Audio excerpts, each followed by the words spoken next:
नमस्कार साथियों, गौरव ज्ञान धारा में आपका स्वागत है। अभी तक 4 पार्ट अपलोड हो चुके हैं। आज 5वीं क्लास है।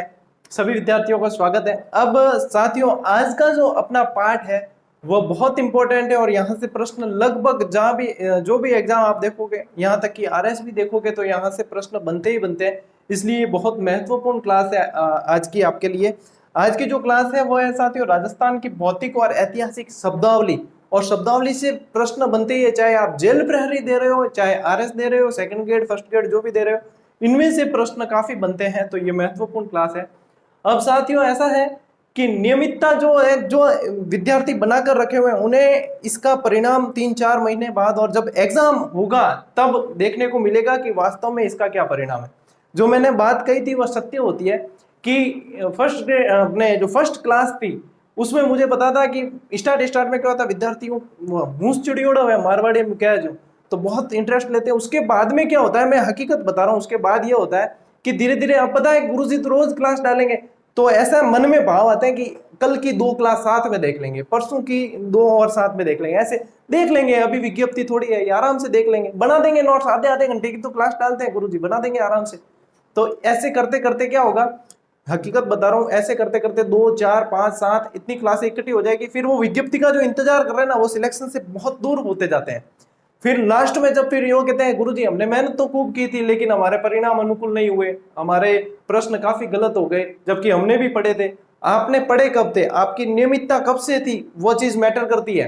क्योंकि बहुत अपन पढ़ते नियमित रूप से पढ़ते हैं तो काफी चीजें याद रख पाते हैं और एग्जाम हॉल में वही काम आती है। जब लंबा अध्ययन है, आप 2 महीने लास्ट के तो धुआंधार दम लगा रहे हो, लेकिन आपने बीच में इतना लंबा गैप दे दिया तो वो पूरा जीके जो है ये गैप बहुत मारता है।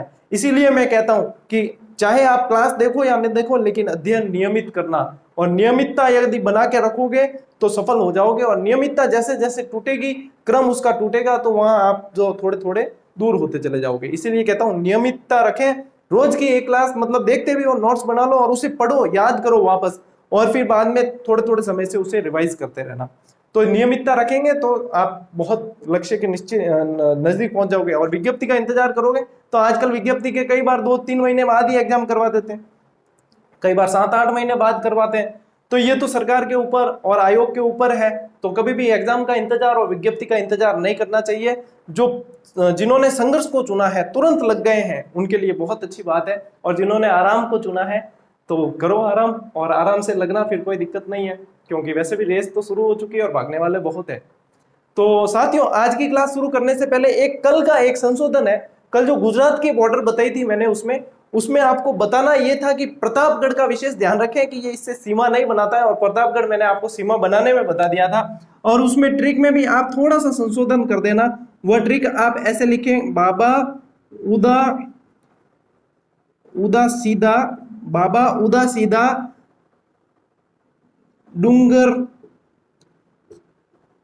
चढ़ जा, डूंगर चढ़ जा, डूंगर पर चढ़ लिखा था, डूंगर चढ़ जा। ये प्रतापगढ़ और जालोर का साथियों ऐसा रोचक किस्सा है कि मैं जब ऑफलाइन कोचिंग में पढ़ाता था तब भी इसके साथ में मेरी विडंबना बनी रहती थी। प्रतापगढ़ और जालोर के साथ में ऐसा मतलब रहता है, 2-3 क्लास में ऑफलाइन भी ये चीज मैं संशोधन करवा चुका हूँ। और जब मैं क्लास वापस शूट करके इसको भी जैसे ही देखा, मुझे लगा रहे यार ये वापस ऑनलाइन में भी ये इसने साथ नहीं छोड़ा। और एक अच्छी बात ये भी है कि इससे पहले तो संशोधन कर देना, यहाँ से ये जालोर आ जाएगा, उस प्रतापगढ़ को वहां से काट देना। और एक अच्छी बात इसमें यह है कि उस बैच को जब मैंने ऑफलाइन पढ़ाया था तो उन्होंने जब रेट दी थी, उनके सभी के बहुत अच्छा पेपर हुआ था, और उनमें से काफी अभी पोस्टेड टीचर है। तो शायद आपके लिए भी ये लक फैक्टर ही हो शायद, लेकिन जो अपनी गलती है उसे स्वीकार करने में कोई दो राय नहीं है। मैं कभी भी आपको गलत जानकारी के साथ आगे बढ़ने नहीं दूंगा। जब फ्लो देखो, इसमें क्या होता है साथियों की क्लास होती है ना, तो इसमें बहुत सारी चीजें दिमाग में चलती है कि अभी स्टूडेंट्स को आगे ये बताना है, कोई चीज रह न जाए ऐसे, तो वो दिमाग में बहुत सारी चीजें चलती है। तो उसके अंदर फ्लो के अंदर जो है कुछ बोलने में गलतियां हो जाती। जैसे मैंने कल आपको पूरा व्यवस्थित बताया है कि पाकिस्तान से सीमा बनाते हैं, अंतरराष्ट्रीय और अंतरराज्यीय दोनों सीमा बनाते हैं, उस जिले को जो है अपने को अंतरराष्ट्रीय शुद्ध रूप से अंतरराष्ट्रीय में काउंट नहीं करना है। समझाया तो आपको ये था, लेकिन वापस जब रिवाइज करके बोला तब मैंने आपको बोल दिया कि श्री गंगानगर और बीकानेर ऐसा बोल दिया, जबकि बीकानेर और जैसलमेर। तो ये इसे स्लिप ऑफ टंग कहा जाता है। तो इसको भी मैंने समझाया था आपको, उस हिसाब से ही ध्यान रखें। और उसे भी यदि आपने लिखा है तो उसे देख लेना। बीकानेर और जैसलमेर शुद्ध रूप से अंतरराष्ट्रीय सीमा बनाने वाले हैं। तो अपनी जो भी क्लासेस, देखो नियमित विद्यार्थियों को ये फायदा होगा कि बाय द वे, जैसे कोशिश तो ये रहती है कि कोई भी गलती नहीं रहे, लेकिन मानवीय भूल है, यदि कोई रह जाती है तो उसे तुरंत ही मैं अगली क्लास में सुधार करवा दूंगा। तो उसे आप नियमित क्लास देखेंगे तो उन्हें सुधार करके और अपनी जो है नोट्स को अपडेट कर देंगे, उससे फायदा होगा। चलिए अब आज की क्लास को शुरू करते हैं साथियों। बहुत महत्वपूर्ण क्लास है और आज मैं आपको कम से कम 60 से 70 शब्दावली बताने वाला हूं और जहां तक मुझे लगता है प्रश्न बाहर जाने की संभावना नहीं बचेगी। सबसे पहले मैं आपको समझाऊंगा इसमें क्या चीज कैसे है कैसे नहीं है। सबसे पहले अपन प्रश्न कैसे बनता है, ये बन जाता है कि जांगल प्रदेश के नाम से जाना जाता था किसे, तो जांगल प्रदेश के नाम से वैसे बीकानेर को जाना जाता है, ठीक है। लेकिन कुछ भाग इसके अंदर जोधपुर का भी आता है, कुछ भाग, ज्यादा नहीं। तो बीकानेर के साथ में जोधपुर का कुछ भाग आता है, जोधपुर का कुछ हिस्सा आता है, कुछ हिस्सा जोधपुर का भी आता है। अब इसमें साथियों ये जो है कुरु और भाद्रे प्रदेशों के पास पाया जाता था प्राचीन काल में, तो इसे कुरु जांगला और भाद्रे जांगला के नाम से भी जाना जाता है। इतना डीप आपके वैसे प्रश्न आएगा नहीं, प्रश्न आपकी जो बनेगा वो सीधा यहां से बनेगा, जांगल प्रदेश के नाम से किसे जाना जाता है। तो आप नोट्स बनाते समय ये लिखेंगे कि जांगल प्रदेश और सीधा ही लिखेंगे बीकानेर और जोधपुर का कुछ भाग, ये दो हिस्सों में था, कुरु जांगला भाद्रे जांगला, इस तरीके से आपको लिखना है, ठीक है। अब दूसरे नंबर का अपन देखते हैं मत्स्य प्रदेश। अब मत्स्य संघ एकीकरण में पढ़ते हैं, उसमें तो आपने पढ़ा होगा एबीसीडी जैसे ट्रिक पढ़ते हैं अपन, अलवर, भरतपुर, धौलपुर और करौली। इसमें आप देखेंगे कि अलवर, भरतपुर, जयपुर और दौसा का कुछ हिस्सा है, पूरा नहीं है, जयपुर और दौसा का, इन दोनों का जो है कुछ हिस्सा है, इसका भी कुछ हिस्सा, इनका भी कुछ हिस्सा है, ठीक है। जयपुर दौसा का कुछ हिस्सा है, अलवर और भरतपुर जो है वे इसके अंदर आते हैं। अब इस चीज को अच्छे से आपको समझ देना। अब ये मत्स्य प्रदेश जो है साथियों, मत्स्य प्रदेश बहुत प्राचीन जनपद रहा है और इसका उल्लेख सबसे पहले ऋग्वेद में इसका उल्लेख मिला है, महाभारत काल में भी इसका उल्लेख मिला है। इसकी राजधानी विराटनगर कहलाती थी, तो इसकी राजधानी क्या, राजधानी विराट नगर, ठीक है, इसकी राजधानी विराटनगर कहलाती थी। आपको पता हो तो जब पांडवों को अज्ञातवास दिया गया था तो अज्ञातवास उन्होंने यहाँ के राजा विराट के यहाँ पे निकाला था। तो ये मत्स्य प्रदेश आप ध्यान रखें, इसमें ये पूछा जाता है कि राजस्थान के कौन से प्रदेश का उल्लेख ऋग्वेद काल में भी मिलता है, तो वो मत्स्य प्रदेश है, ठीक है। मत्स्य प्रदेश का कौन सा एरिया है ये भी आपको ध्यान रखना है, तो इस चीज को ध्यान रखें। अब लेते हैं मारवाड़। मारवाड़ जो बना है मरुवार से बना है, मरु प्रदेश यानी कि मरुस्थल के आसपास वाला क्षेत्र है, मरु प्रदेश के हिसाब से बना है। मारवाड़ का कहते ही आपके दिमाग में क्या आ जाना चाहिए, जोधपुर। मारवाड़ का कहते ही दिमाग में क्या आना चाहिए, जोधपुर। जोधपुर को प्राचीन जो है मारवाड़ के नाम से जानते थे। अब जोधपुर को जानते थे तो अपना जो पाली है, ये पाली भी मारवाड़ के अंदर आता है। तो मारवाड़ के अंदर और कुछ जैसलमेर और बाड़मेर के कुछ हिस्से आते हैं, ये देखो जैसलमेर और बाड़मेर के कुछ हिस्से आते हैं और ये पूरी तरीके से पाली मारवाड़ जो कहा जाता है, पाली और जोधपुर मारवाड़ क्षेत्र कहलाता है। पूर्वी राजस्थान वाले इस पर विशेष ध्यान रखें, बाकी इधर वालों को तो पता ही है कि मारवाड़ क्या है। अब है ढूंढाड़। ढूंढाड़ में ऐसा है साथियों कि ढूंढ नदी जहां बहती है ना, उसके आसपास का क्षेत्र इसके नाम से ही ढूंढाड़ कहलाया गया है। अब ढूंढाड़ी भाषा में आपको पता है तो संत दादू जी लिखते भी थे, तो वो वहीं आसपास के। अब देखो वर्तमान जयपुर ये ढूंढाड़ के अंदर आता है और दौसा, और ये ढूंढ नदी के आसपास का क्षेत्र जो है वह आ जाएगा आपके ढूंढाड़ के अंदर। तो इसको ध्यान रखें, आप इस तरीके से लिखना है, ढूंढाड़ और वर्तमान जयपुर प्लस दौसा और ढूंढ नदी के आसपास का क्षेत्र। बस जैसे नोट्स लिखने हैं वो मैं आपको साथ साथ बता रहा हूं। और अब देखो साथियों हाडोती। हाडोती के अंदर कुछ भी नहीं करना है। मैंने आपको कोटा संभाग की ट्रिक बताई थी, किसी को याद हो तो बाबू झाको, और बाबू झाको को ही याद रखना है। बारा, बूंदी, झालावाड़, कोटा। आप जब नोट्स बनाएंगे तो बाबू झाको नहीं लिखकर आप क्या लिखेंगे, बारा, बूंदी, झालावाड़, कोटा। यहाँ पे हाड़ावंशी चौहानों का शासन था, हाड़ावंशी चौहानों का शासन था और इसी के कारण यहाँ का नाम क्या पड़ गया, हाडोती पड़ गया, हाड़ावंशी चौहानों के शासन के कारण। और बारा, बूंदी, झालावाड़ और कोटा हाडोती के अंदर आते हैं। वागड़ के अंदर साथियों, वागड़ के अंदर आपके डूंगरपुर और बांसवाड़ा का क्षेत्र आता है। डूंगरपुर और बांसवाड़ा दक्षिणी राजस्थान के अंदर डूंगरपुर और बांसवाड़ा। सीधा प्रश्न बनता है वागड़ के अंदर शामिल है या वागड़ के अंदर शामिल नहीं है, ठीक है, ऐसा प्रश्न बनता है। मेवात के अंदर यह प्रश्न बनता है सीधा अलवर और भरतपुर। तो अलवर और भरतपुर मेवात क्षेत्र में आते हैं। क्यों मेवात नाम पड़ा? क्योंकि यहाँ पे मेव जाति का बाहुल्य है, आधिक्य है। मेव जाति का आधिक्य होने के कारण मेवात नाम पड़ा। तो मेवात ने का ध्यान रखें कि मेवात जो है अलवर भरतपुर के कारण कहलाता था, ठीक है। अब इंपॉर्टेंट सीवी जनपद जो है सीवी कीवी के नाम से भी जाना जाता था। सीवी कीवी के नाम से भी जाना जाता था। ये वर्तमान उदयपुर का जो क्षेत्र है ना, उदयपुर और उसके आसपास का क्षेत्र, तो इसमें ये जाना जाता है। अब ये सीवी कैसे जाना गया साथियों कि एक समय सिकंदर ने जिस समय आक्रमण किया था तो पंजाब में एक जाति रहती थी जिसका नाम सीवी जाति था। तो वो सीवी जो सिकंदर के आक्रमण से बचने के लिए वहां से पलायन करके और उदयपुर के आसपास के क्षेत्र में आ बसे, तो यहाँ जो है ये सीवी जनपद स्थापित हो गया और इसके आसपास का क्षेत्र सीवी जनपद कहलाया।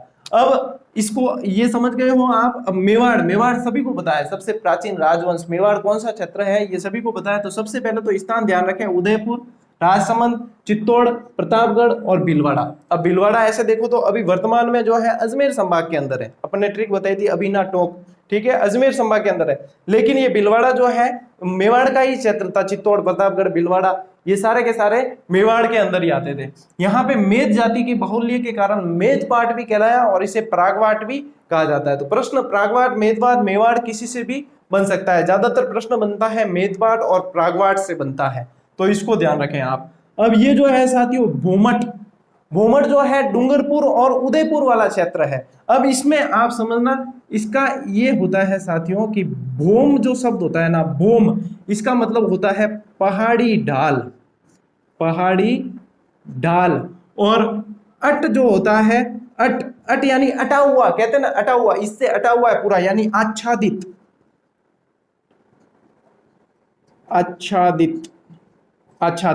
यानी पहाड़ी ढाल से आच्छादित। अब आप देखेंगे डूंगरपुर वैसे ही पहाड़ों की रानी कहा जाता है डूंगरपुर को, और उदयपुर बहुत ज्यादा पहाड़ है तो पहाड़ों से घिरा हुआ है, मतलब पहाड़ों से आच्छादित जो क्षेत्र है वो भोमट कहलाता है। ये पूरा मैं आपको कंसेप्ट क्लियर करवा रहा हूं, सिर्फ आपको ये नहीं बता रहा कि भोमट के अंदर ये है, मैं आपको बता रहा हूं कि ये चीज क्यों कही जाती है। भोम यानी पहाड़ी ढाल, यानी पहाड़ी ढालों से घिरा हुआ क्षेत्र भोमट कहलाता है।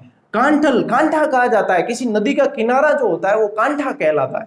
तो कांठल भी जो है आप देखेंगे प्रतापगढ़, और नदी का किनारा कह रहा हूं तो यहाँ पे माई नदी आपको पता है आदिवासियों की गंगा कहा जाता है, सुजलाम सुफलाम क्रांति से संबंधित है। ये सारी अपन नदियों के अंदर इसको विस्तृत पढ़ेंगे वैसे।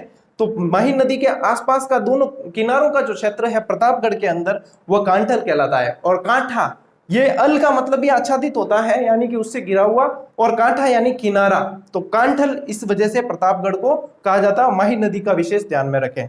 अब साथियों ये बहुत ज्यादा पूछा जाने वाला प्रश्न है, मोस्ट इंपॉर्टेंट प्रश्न, और इतने एग्जाम में पूछ रहे हैं फिर भी इसको बार बार पूछा जाता है, तो इसको बहुत ध्यान रखें। और कई जने अभी भी इसमें गड़बड़ कर देते हैं।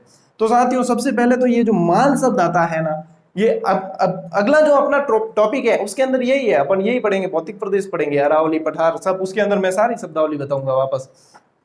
तो माल शब्द होता है ना, माल का जो अर्थ होता है शाब्दिक भौतिक परिदृश्य से देखा जाए तो पठार होता है। क्या होता है? पठार होता है। तो ऊपर माल यानी कि ऊपर उठा हुआ पठार, क्या अर्थ हो गया इसका? ऊपर माल यानी ऊपर उठा हुआ पठार। और कहाँ का? भैंसरोडगढ़ चित्तौड़ से लगाकर बिजोलिया, विजयावल्ली भी कहते हैं इसे, बिजोलिया तक का क्षेत्र जो है ऊपर उठा हुआ पठारी क्षेत्र है, वह ऊपर माल कहलाता है। जैसे मैं बोल रहा हूं वैसे आपको नोट्स बनाकर लिखना है, बहुत सहूलियत हो जाएगी हमेशा के लिए, मतलब ये आपके सहूलियत हो जाएगी। ऊपर माल, ऊपर उठा हुआ पठारी क्षेत्र, कहां से कहां तक? भैंसरोडगढ़ से बिजोलिया तक का, ठीक है। खैराड़ और माल खैराड़ दो शब्द एक जैसे आते हैं। खैराड़ जो कहा जाता है वह भीलवाड़ा के क्षेत्र को कहा जाता है, और माल खैराड़ टोंक के क्षेत्र को कहा जाता है। लेकिन विद्यार्थी कंफ्यूज होते हैं, इसके अंदर कंफ्यूज होते हैं। तो अब क्या करें अपन कि इसमें कुछ ना कुछ अपन को क्या करनी पड़ेगी, ट्रिक बिठानी पड़ेगी, तब जाकर अपन इसमें कंफ्यूज नहीं होंगे। तो इसमें तो याद रखें माटो, तो माल खैराड़ और टोंक और यहाँ पे याद रख लें आप भीख। भीख मांगो की जगह भीख माटो, कोई तोतलो है देखो कोई भीख माटो, ठीक है। तो भीख भीलवाड़ा खेराड़, माटो माल खेराड़ टोंक, इस तरीके से आपको याद रखना है।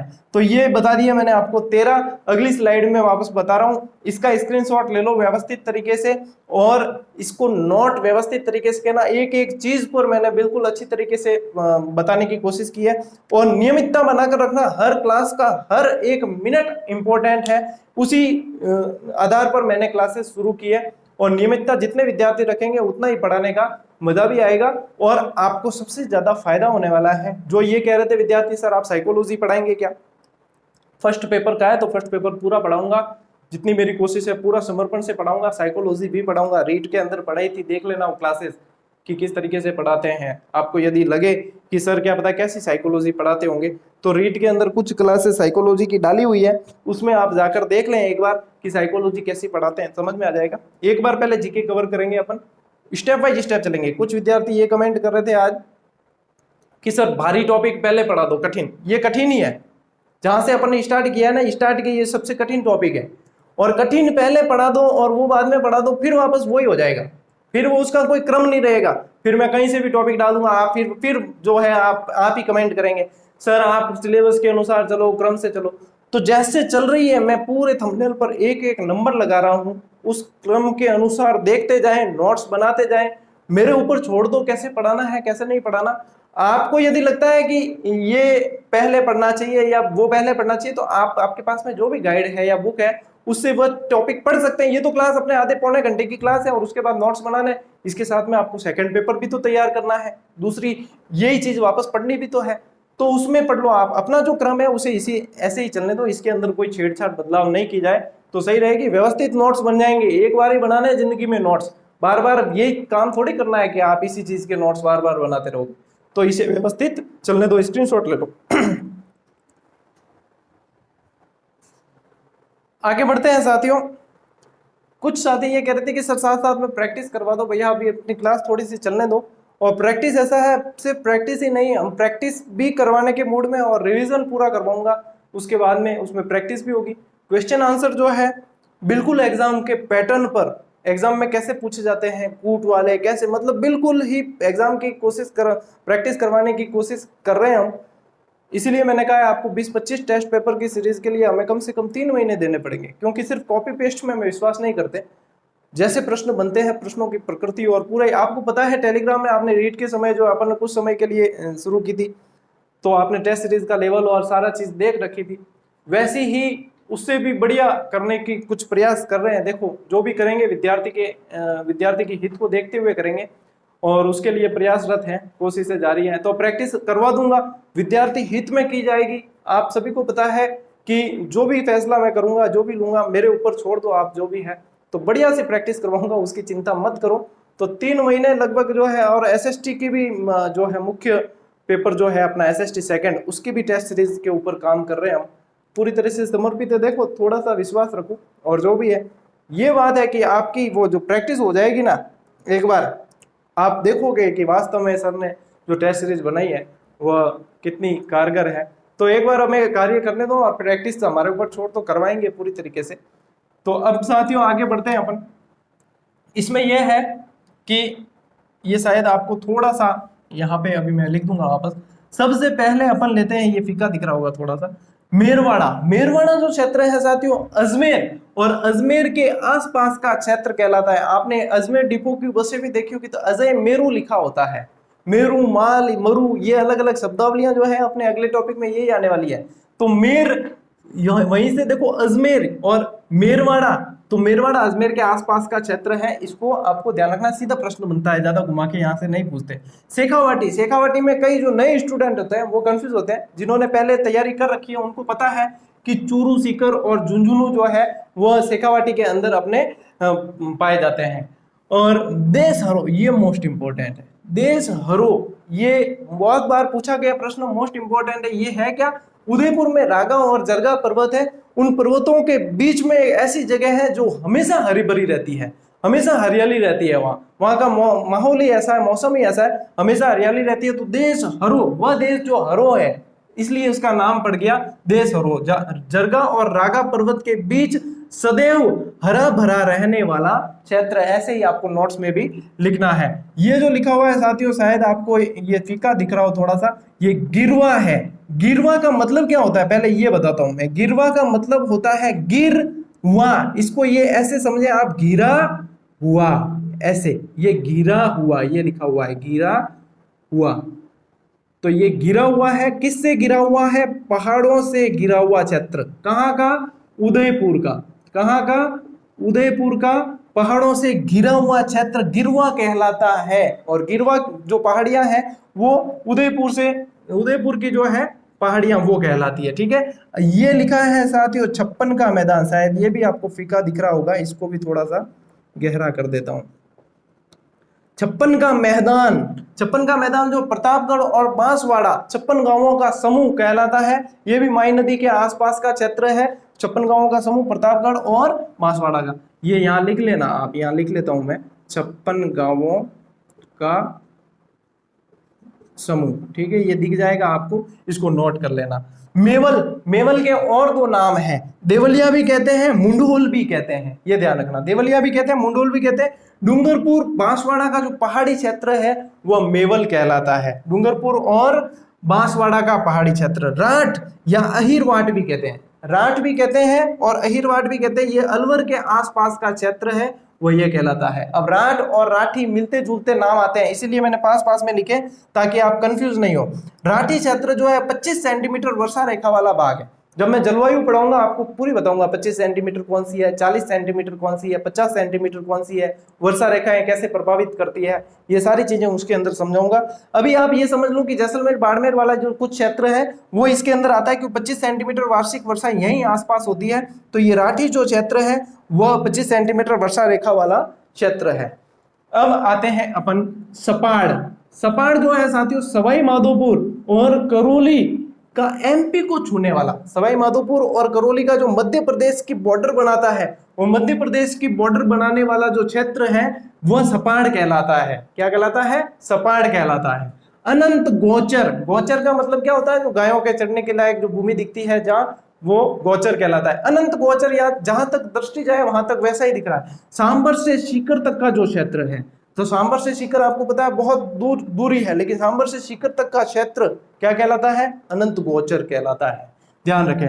रूमा सांबर झील के आसपास का क्षेत्र, सांबर झील के आसपास का क्षेत्र रूमा कहलाता है। और ये रूमा से ही एक शब्द बना है, मैं यहां लिखता हूं रोमक, जो नमक है एक तरह का। क्या है? नमक। सांबर झील से प्राप्त नमक है और इसका उल्लेख सुश्रुत संहिता में मिलता है। इस रोमक शब्द यानी नमक का, इसका उल्लेख जो है सुश्रुत संहिता में मिलता है। और ये रूमा जो है सांबर झील के आसपास का क्षेत्र है। शपाद लक्ष्य 1.25 लाख गांवों के समूह को कहा जाता है शपाद लक्ष्य। वैसे अहिछत्रपुर, नागौर ये इसी क्षेत्र में शपाद लक्ष्य के अंदर आते हैं, नागौर का क्षेत्र। मछला मगरा से क्या मतलब है? मछलो किन्ने क्या है? मछली।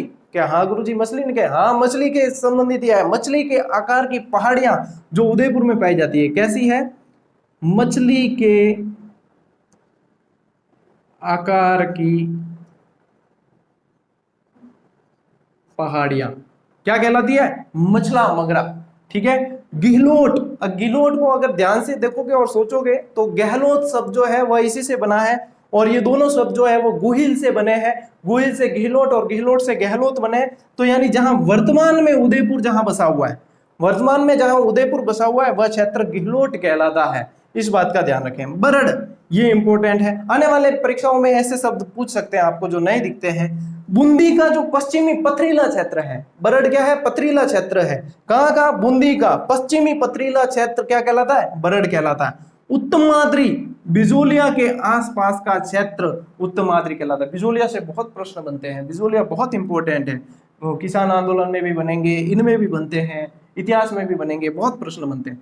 चंद्रावती सीधा याद कर लेना, चंद्रावती किसे कहा जाता है, सिरोही को कहा जाता है। साथियों 30 तक अपन पहुंच चुके हैं और बताऊंगा इसमें से लगभग जो है प्रश्न बनता ही है, इसलिए इसमें से कुछ भी अपन छोड़ने वाले नहीं है। और ये एक बार तो आप पढ़ ही लोगे, मुझसे इससे पढ़ रहे हो, एक बार खुद पढ़ोगे नोट्स बनाकर, हाथों हाथ ही याद हो जाएंगे। और जब एग्जाम में यदि ये रोमक रूमा ऐसे कोई आ गए ना, तो मेरी आवाज आपकी वहां कानों में गूंजेगी कि हाँ सर ने बताया था कि रोमक सुश्रुत संहिता में कहा था, रूमा जो है सांबर झील के आसपास का क्षेत्र से, सर ने ये भी बताया था, गीलोड जो है वर्तमान उदयपुर बसा हुआ। मतलब कोई पंडित मंत्र क्यों बोले, जो मंत्र गूंजे ला के हाँ सोम सर्व मंगल मंगल शिवे सर्वाध सारधिके, अद्भुत पंडित मैं भी हूँ, मैं कहे 8-10 मंत्र मैं भी जानू, यूं ही लाके कोई गांव में गया हुआ तो कि पंडित जी आएगा कहीं है कि ये भी मंत्र जाने थे भी, आप करा दो, बिल्कुल कराना, दक्षिणा दे दीजो, लो स्क्रीनशॉट ले लो।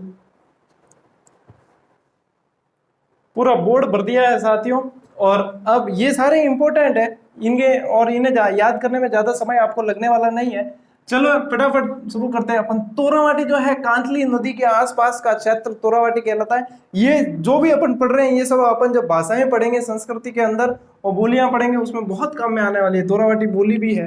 तो इसके आसपास का क्षेत्र नंदग्राम जो है कोटा को कहा जाता है साथियों, महमूदाबाद या सत्यपुर सांचौर को कहा जाता है, नेहर क्षेत्र यहीं पर है, मोहम्मदाबाद यहाँ तो है महमूदाबाद और ये मोहम्मदाबाद, ध्यान से सुनना, उदयपुर, ठीक है, गोपालपुरा, ऐसे कैसे गोपालपुरा अलग है और गोपालपाल अलग है, गोपालपुरा या द्रोणपुर कहा जाता है चूरू को, और गोपालपाल यहाँ पे ये देखो करौली को कहा जाता है। श्रीमाल, माल से पकड़ लेना, श्रीमाल भीनमाल, ठीक है, श्रीमाल किसे कहा जाता है, भीनमाल को।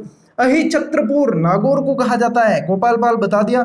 नवनेरी, मेलपुर, उपकेश पाटन ओसिया को कहा जाता है। ये तीनों नाम ओसिया के, ज्यादातर सवाल उपकेश पाटन से बनते हैं, लेकिन नवनेरी और मेलपुर जो है काफी पढ़ने में नहीं आते तो यहाँ से भी बन सकता है। आलोर या साल्वपुर कहा जाता है अलवर को, आलोर तो देखो सीधा पहचान में आ जाएगा, तो साल्वपुर का विशेष ध्यान में रखें, ठीक है। जाबालीपुर या जालोहर भी कहा जाता है, किसे, जालोर को। वृंदावती, बूंदी, ये याद हो जाएगा, वृंदावती बिंदु से याद रख लेना, वृंदावती और बूंदी को कहा जाता है। ब्रजनगर कहा जाता है झालरा पाटन को। दीर्घवती, डीग को कहा जाता है, जल महरों की जो नगरी है डीग। सलीमाबाद, शाहबाद, बारा को कहा जाता है। जम्बू अरण्य या रंतीदेव पाटन, केशोराय पाटन को कहा जाता है। योद्धे जो क्षेत्र है श्री गंगानगर और हनुमानगढ़ वाला क्षेत्र योद्धे कहलाता है। डांग क्षेत्र साथियों एमपी को छूने वाले धौलपुर से लगाकर चित्तौड़ तक के जो जिले हैं, देख लेना नक्शे के अंदर एक बार, वे सारे के सारे डांग क्षेत्र में आते हैं। देखो एमपी से छूने वाले धौलपुर से चित्तौड़ तक के जो जिले हैं वो डांग के अंदर आते हैं। तो डांग के अंदर ये आता है। तो डांग की रानी कहलाती है कौन, करौली कहलाती है डांग की रानी। मैंने पहाड़ों की रानी आपको बताई है, डूंगरपुर पहाड़ों की रानी कहलाती है, डांग की रानी आपके करौली। ये इंपॉर्टेंट है। मांड, वल, दुंगल ये जैसलमेर कहलाता है, और जैसलमेर बहुत जल्दी आने वाला हूं मैं, कोई विद्यार्थी जैसलमेर के होंगे मुझे ध्यान है। पूरे राजस्थान यहाँ तक कि एमपी, यूपी, हरियाणा, पंजाब सभी और से विद्यार्थी पढ़ रहे हैं, बहुत प्रेम मिल रहा है, अच्छा लगता है देखकर। तो मांड, वल और दुंगल जो है इसे देखने के लिए बहुत जल्द आने वाला हूं मैं। और थली क्षेत्र कहलाता है गंगानगर, हनुमानगढ़, बीकानेर और चूरू, इन सभी के मध्य में जो क्षेत्र पड़ता है वह थली कहलाता है। नक्शे में देखना है एक बार। खिंचीवाड़ा झालावाड़ वाला क्षेत्र है, झालरा पाटन स्पेशली खिंचीवाड़ा, क्योंकि यहाँ पे खिंची राजपूतों का शासन था तो खिंचीवाड़ा कहलाता है। सिटी ऑफ वेल्स कहा जाता है झालावाड़ को। 100 द्वीपों का शहर कहा जाता है बांसवाड़ा को। ये सीधे प्रश्न बनते हैं यहाँ से। मांडव्यपुर कहा जाता है मंडोर को, रावण का ससुराल भी कहता है, मनोदरी के नाम से मंडोर नाम पड़ा था। और ये जो है बहुत मोस्ट इंपोर्टेंट दोनों चीजें हैं, मरु त्रिकोण जेजेबी और अप एरो किया हुआ है, ऊपर की ओर तीर किया है, और सेज में किया है जेजेबी, ये जेजेबी है जेजेबी, और नीचे की ओर एरो है। अब जहां ऊपर की ओर एरो है यानी कि नक्शे में ऊपर की ओर क्या है, बी से बीकानेर है, और नीचे की ओर एरो है तो नीचे की तरफ है बाड़मेर। तो यहाँ दोनों अलग अलग है, ये जैसलमेर और जोधपुर दोनों में कॉमन है। तो यहाँ से क्या आएगा आपके, यहाँ से तो एक तो जैसलमेर आएगा, जैसलमेर, और एक आएगा जोधपुर। थोड़ा छोटा लिख रहा हूँ लेकिन बोल भी रहा हूँ, साथ में लिख लेना। जैसलमेर जोधपुर दोनों में कॉमन है। ऊपर वाला एरो यानी बीकानेर और नीचे वाला एरो है यानी कि बाड़मेर। मोस्ट इंपोर्टेंट प्रश्न है दोनों।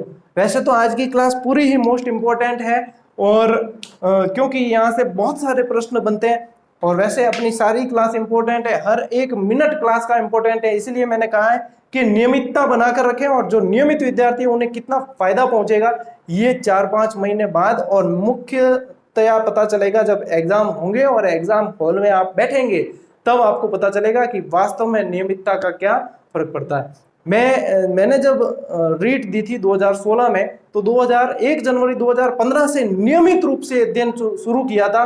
और मुझे डेट आज भी याद है, 7 फरवरी 2016 को मेरा एग्जाम हुआ था। उस दरमियान जो नियमितता बनी हुई थी, 15 से 17-18 घंटे तक नियमित अध्ययन करता था मैं, और जुनून था पढ़ने का। उस दरमियान जो नियमितता थी, तो इसके बाद में इस दरमियान जितने भी एग्जाम आए, कोई एक एग्जाम ऐसा नहीं था जिसे मैंने क्रैक नहीं किया। सारे के सारे एग्जाम निकलते गए हड़ाहड़ हड़ाहड़ हड़ाहड़। तो ये होता है, नियमितता का फर्क पड़ता है साथियों। इसीलिए कहता हूं कि नियमितता रखें, पढ़ते रहें और अच्छे से याद करें, नोट्स बना लें। अब मिलते हैं अपन अगली क्लास में, तब तक के लिए राम राम, जय हिंद।